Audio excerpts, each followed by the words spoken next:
Hi again. So today I'd love to talk with you about actually one of the most crucial roles that you will have as a fractional CMO. I have as a fractional CMO, as an executive leader in the business, somebody contributing to the growth and scale up of that business. And that is an obvious point. It's about the recruitment of the very, very best talent, the people of the business. And it's your role and my role to find and hire the very best talent. It's scarce, it's competitive out there, so talent want to come and work for you, for the business, for the environment that suits their lifestyle. It's a very much changed world, certainly since the pandemic. A lot of remote working, a lot of people making some choices about how they want to work and live their lives.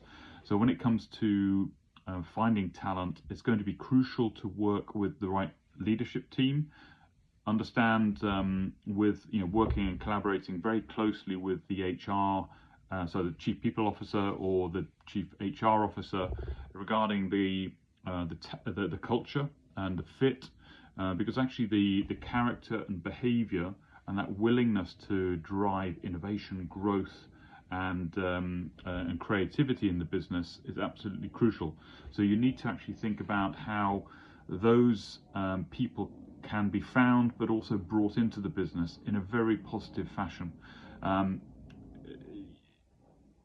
It's important to connect with those people in all ways, just to make sure that you understand they and their lives and what they want to achieve professionally, what they can deliver, but also what they want to grow into in the future.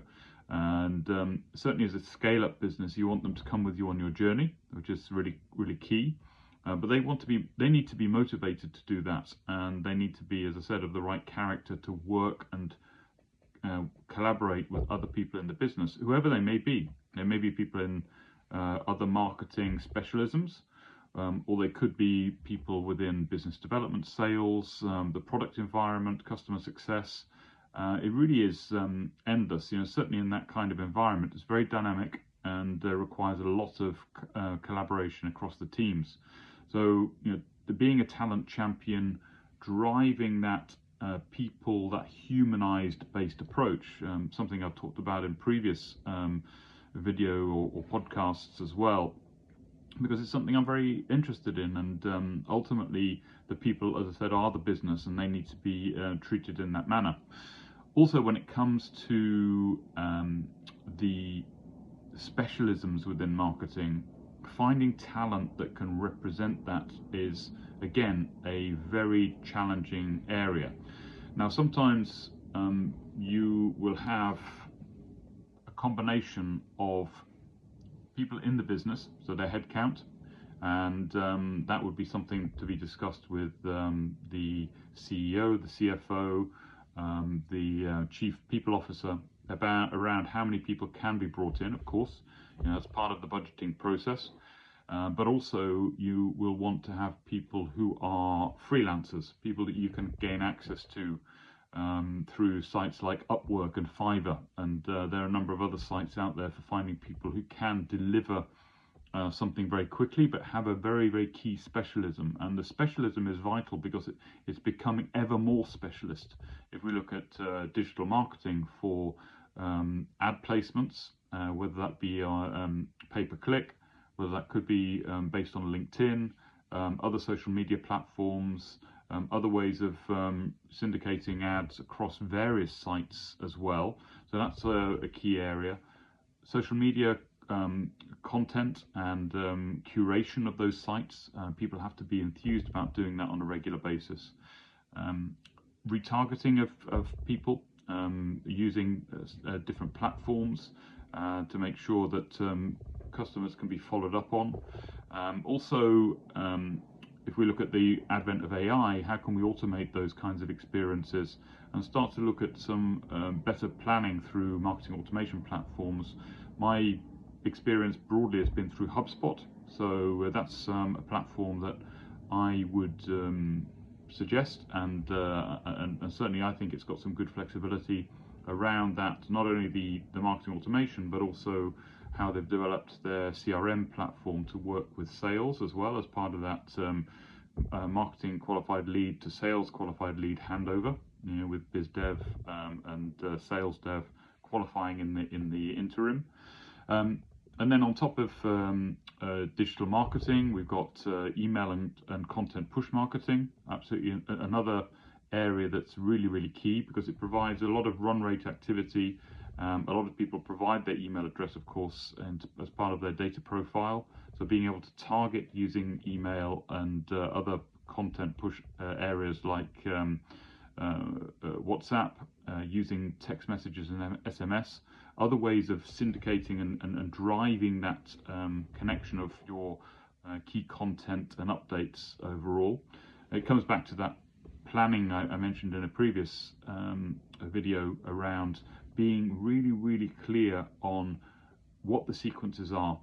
In HubSpot, you can build some of those sequences as well, and then you can start to deliver those to target prospect customers, and also moving into more of a retention phase, working with customer success to make sure that those are lined up around the welcome path, the in life, and then when there are critical retention periods within their engagement with the business and the usage of the SaaS platform.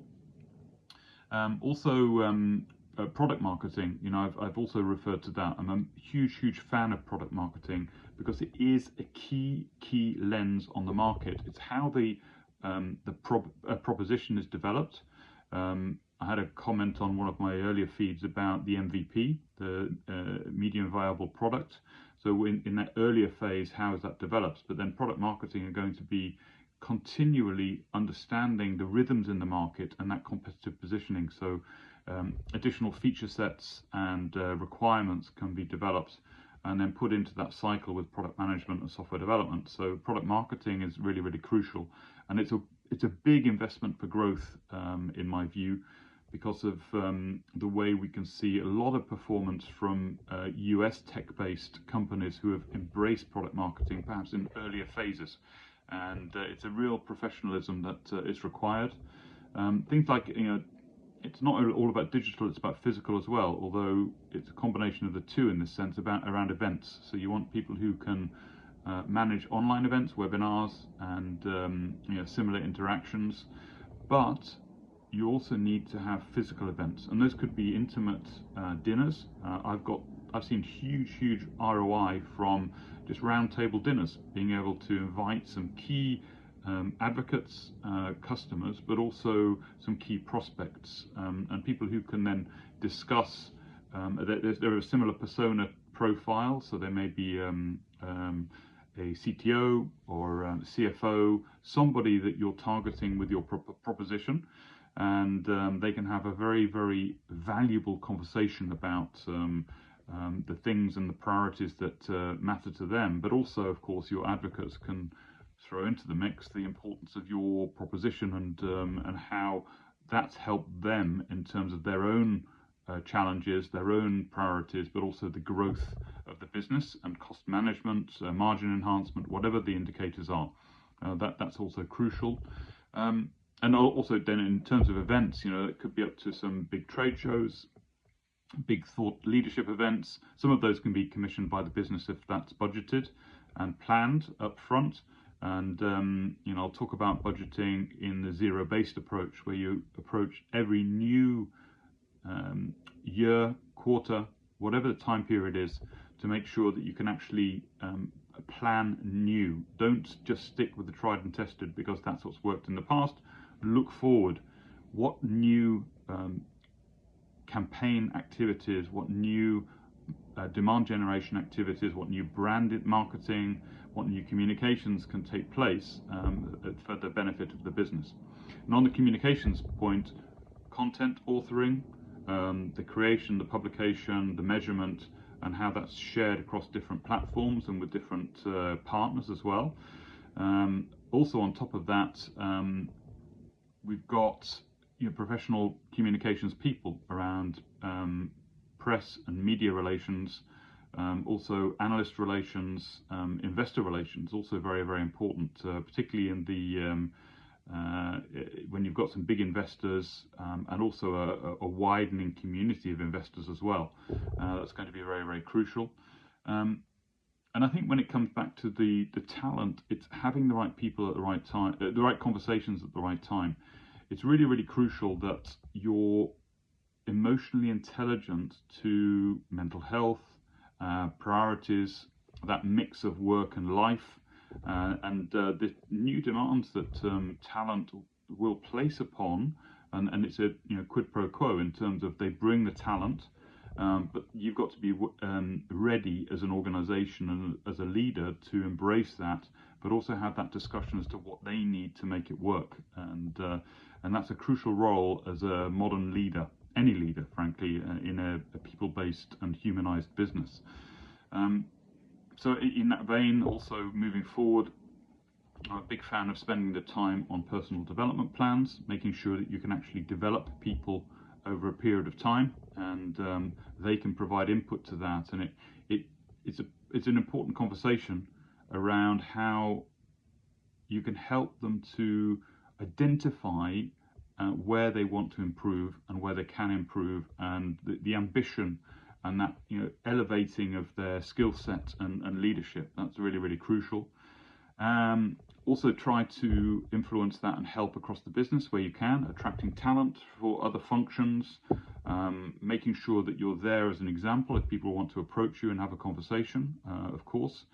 And in that vein, lead by example. So talent and people are the business, and you want to make sure you're attracting the very, very best to scale, to grow, and to be successful. Thanks so much again. All comments welcome. I'd love to hear from you, and thanks again.